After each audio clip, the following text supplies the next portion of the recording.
নওগাঁর নিয়ামতপুরে মৃত সামির আলীর সম্পত্তি দখল ও জীবনের নিরাপত্তাহীনতার অভিযোগ তুলে সংবাদ সম্মেলন করেছেন তার স্ত্রী ও মেয়ে। অভিযোগে তারা জানান, চাচা ও চাচাতো ভাইদের হুমকিতে দীর্ঘদিন ধরে আতঙ্কে দিন কাটাচ্ছেন। পারিবারিক ভাগ বাটোয়ারা মন করাভাবে পরিবর্তন করে তাদের বাড়ি, ভিটা ও মার্কেট দখলে নেবার অভিযোগও করা হয়েছে। বিস্তারিত থাকছে জনি আহমেদের প্রতিবেদনে।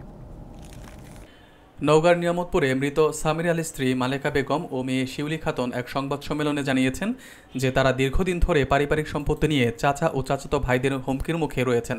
তাদের দাবি ছিল সামির আলীর বাবা মৃত্যুর আগে ছেলেদের নামে আলাদা করে দলিল করে যান এবং সেই অনুযায়ী প্রায় ৩৫ বছর ধরে সামির আলী ও তার ওয়ারিশরা সম্পত্তি ভোগ দখল করে আসছিলেন। কিন্তু সামির আলীর মৃত্যুর প্রায় ৯ বছর পর চলতি বছরের মে মাসে চাচারা নিজেদের পক্ষে নতুনভাবে ভাগবাটোয়ারা তৈরি করে বাড়ি, ভিটা ও মার্কেট জোর করে দখলে নেন বলে পরিবারটি অভিযোগ করেছে। শিউলি খাতুন জানান, তার মাকে বাড়ি থেকে বের করে দেওয়া হয় এবং তারা পাশের বাড়িতে আশ্রয় নেন। মার্কেটের জন্য আনা ইট, বালি ও নির্মাণ সামগ্রীও জোরপূর্বক নিয়ে যাওয়া হয় বলে অভিযোগে উল্লেখ ছিল। তিনি আরও জানান, উপজেলা নির্বাহী কর্মকর্তা এসিল্যান্ড থানা ও সেনা ক্যাম্পে অভিযোগ করেও কোনো সুরাহা পাননি। পরিবারটি আইনশৃঙ্খলা রক্ষাকারী বাহিনীর কাছে তাদের জীবনের নিরাপত্তা ও বেদখল হওয়া সম্পত্তি ফিরিয়ে দেওয়ার আকুল আবেদন জানিয়েছেন। আসসালামু আলাইকুম। আমি শিউলি খাতুন, গ্রাম চৌরাপাড়া, থানা নিয়ামতপুর, জেলা নওগাঁ। আমি আজ অতি দুঃখের সহিত জানাচ্ছি যে আমার আব্বা নেই, আমরা এতিম। আমার চাচারা আব্বার অনুপস্থিতিতে বর্তমানে আমার দাদুর জীবিত অবস্থায় যে বাটোয়ারা দলিল ছাড়াই প্রত্যেক ছেলেদের সমানভাবে অংশ বন্টন করে দিয়েছিলেন। বিগত প্রায় ৩৫ বছর যাবৎ ওই সম্পত্তি চাষাবাদ করে আমরা খেয়ে আসছিলাম।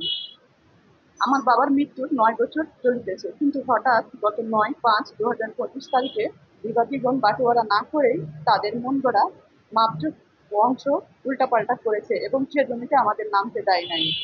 আমরা যখন দেখতে গেছিলাম, মা এবং আমি, আমার বোন, তিনজনকে নির্যাতন করেছিল। কেউ এগিয়ে আসেনি। আমার মাকে তার স্বামীর বাড়িতে আমার চাচি থাকতে দিচ্ছে না। বাড়ি থেকে অন্যায়ভাবে নির্যাতন করে তার সন্তান, আমার ২ চাচা এবং ২ পরিবার মিলে বাড়ি থেকে বের করে দিয়েছিলেন। আমার আম্মু অন্যের বাড়িতে আশ্রয় নিয়েছিলেন। এমনকি আমাদের মার্কেট যেটা, সেটা আমার চাচা আপাতত দখলে রেখেছেন। ওখানকার যত সরঞ্জাম ছিল মার্কেট বানানোর জন্য, ইট, বালি, ধোয়া, সবগুলো নিয়ে উনি বাড়িটা প্লাস্টার করেছেন এবং রান্নাঘর করে খাচ্ছেন। আর আমাদের কাজ অফ করে দিয়েছেন। কিন্তু একই জমি সবাই ভাগ করে ভাড়া দিয়ে খাচ্ছে, কোনো বাধা নেই। আমরা ৩৫ বছর যাবৎ এখানে একটা গোডাউন ধরাকে ভাড়া দিয়ে খেয়েছি। বর্তমানে এভাবেই নির্যাতিত হচ্ছি। এখন আবাদি জমি, ধানের জমি, সেখানে ধান লাগিয়ে তারা ধান কেটে উঠে নিচ্ছে, এখন গম বুনবে। আর আমাদের জমি আমরা পিছিয়ে পাইতেছি না।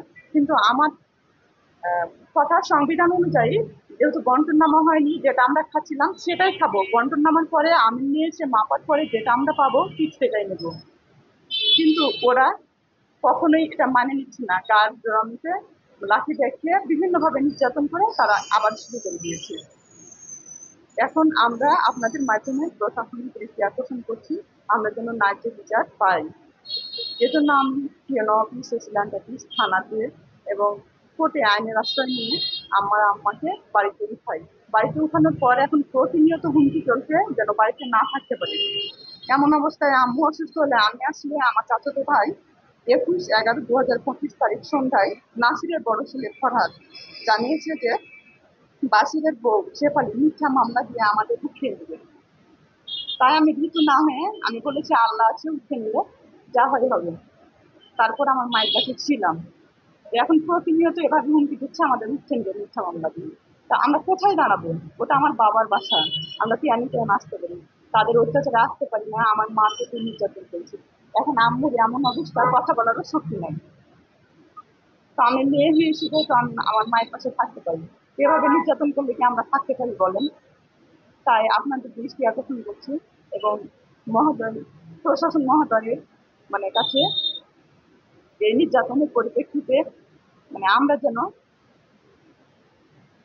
সঠিক বিচার পাই, ইনসাফ পাই। এজন্যই আপনাদের দৃষ্টি সকলেরই আকর্ষণ করছি। আর আপনাদের মতন সাংবাদিক ভাইয়েরা আছে বলে আমরা আজকে দু কথা বলতে পেরেছি, এই জন্য অশেষ ধন্যবাদ আপনাদেরকে। চাচা নাসির উদ্দিন। উনি বর্তমানে বিএনপির কর্মী বা নেতা সাজছে, সেটা আমাদেরকে হুমকি দিচ্ছে সালেক চৌধুরীর শক্তিতেই উনি আমাদেরকে এরকম উৎখাত শুরু করেছে। আর পারিবারিকভাবে ইন্ধন যোগাচ্ছে আমির মাস্টারের ছেলে হারুন আর রশিদ। উনি রাজশাহীতে থাকে, কিন্তু যখন আমাদের প্রবেশ বছর হয়েছিল তখন উনি একটা গোপনভাবে মিটিং করে আমার আম্মার উপরে নির্যাতন সম্পূর্ণ হওয়ার পর উনি চলে গিয়েছিল।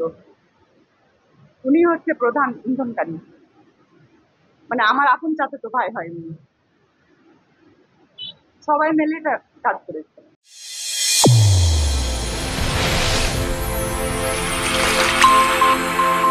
চ্যানেল A1 হৃদয়ের স্পন্দন।